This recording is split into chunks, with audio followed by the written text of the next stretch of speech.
Good evening. Just a wrap-up of the work session and the council meeting for the City of Grand Rapids for Monday, June 12, 2017. Under the work session, we had 3 different discussion points. The Arts and Culture Commission under the Riverfront venue feasibility study came in and did a little bit of an update on where we are at.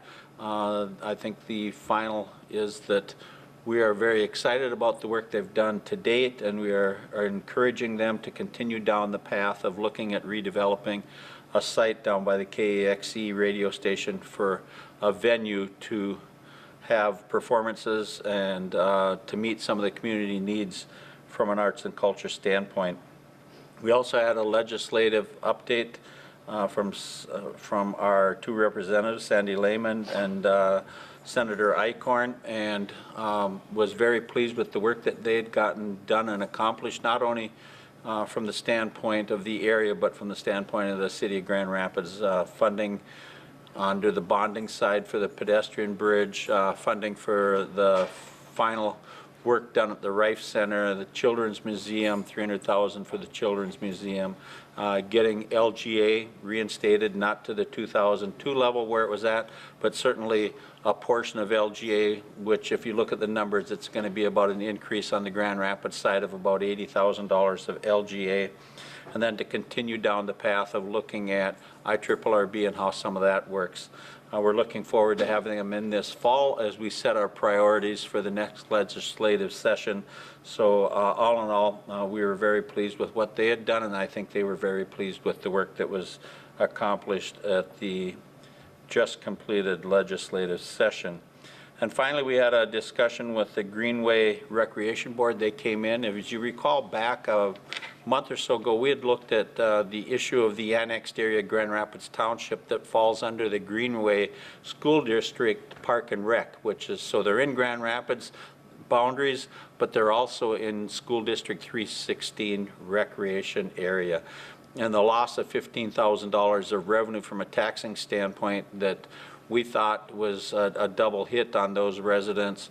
There may be some other implications there, and we are going to be re-looking at that issue at some point in time here, and we'll hopefully get back to them with a final decision on how we have decided that.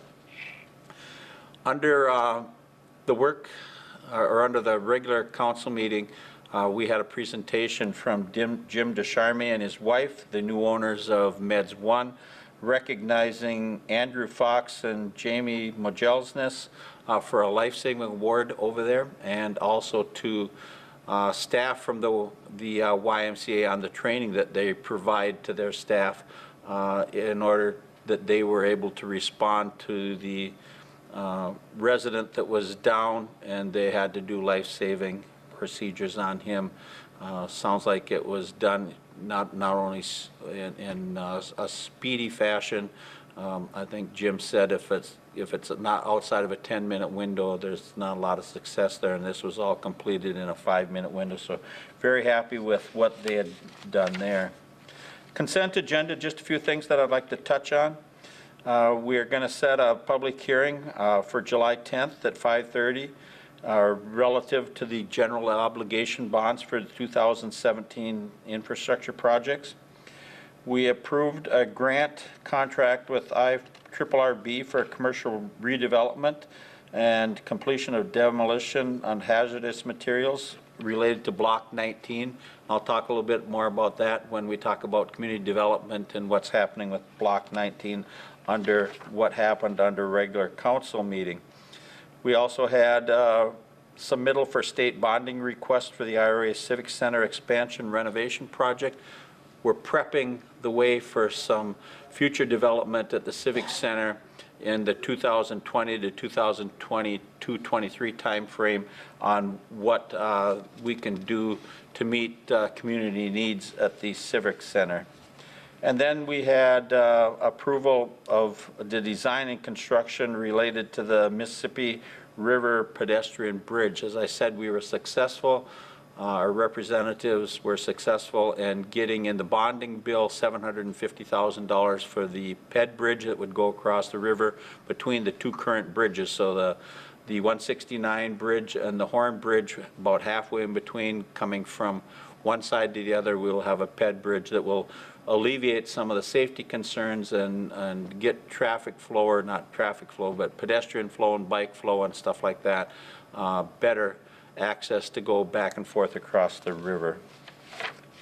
Our department head report tonight was from Dale Anderson at the Civic Center, and he went through some of the numbers and some of the projects. The dehumidification system is back in, talking about some of the activities that's going to be happening there. They're reconditioning the west side bleachers and stuff. They did the east side last year. They're going to redo that. We'll be getting back into ice season. There's going to be curling event out there, and then there's already had one use, the Fairy Gardens, to support Elder Circle at the YMCA was held this last week out there. So we are making use of the IRA Civic Center and the multi-use pavilion that was just completed and put into operation. Under community development, Rob Matei came in and talked a little bit about, we had a carried over from the last time. We had said at our last meeting, we had an issue out there in replatting a part of Elm Park. And the residents got together and they worked out a solution that works for them, both for the Gallises and for the rest of the residents out there. So tonight we were able to pass that, and that's a great way to go. It was more than happy, I believe, on both sides on how that was resolved. We had a fourth amendment to the amended restated contract for private development of the old hospital site over there. Initially, when that was developed, and there was a portion of property that was going to be into 9 individual home sites.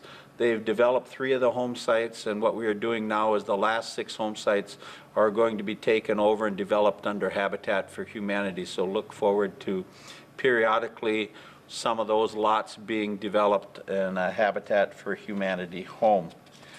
As I talked about earlier, we entered into an agreement with North Rock Development. It's the old Block 19. So if you recall where the Rialto Theater is and the old town hall that was taken over from the city through annexation, and then the spa facility, North Rock has got all of those, and there's a development there, agreement there on how we will do the demo work and the associated, making sure that it's done safely and looking at asbestos and other abatement issues that would fall under there. So, and then along with that, we have an agreement for services from SEH to work with Rapids Brewing on that Block 19, the hazardous abatement. So we will take care of that, and we will move on. We put a couple on the training list for the fire department, Sean Martinson and Ashley Moran.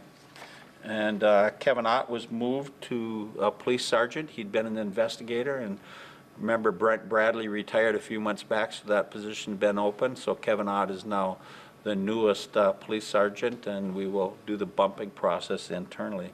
With that, we look forward to seeing everyone in 2 weeks. Continue to have a nice time. Get out and enjoy the what is now warm part of almost summer. Thanks, and have a good evening.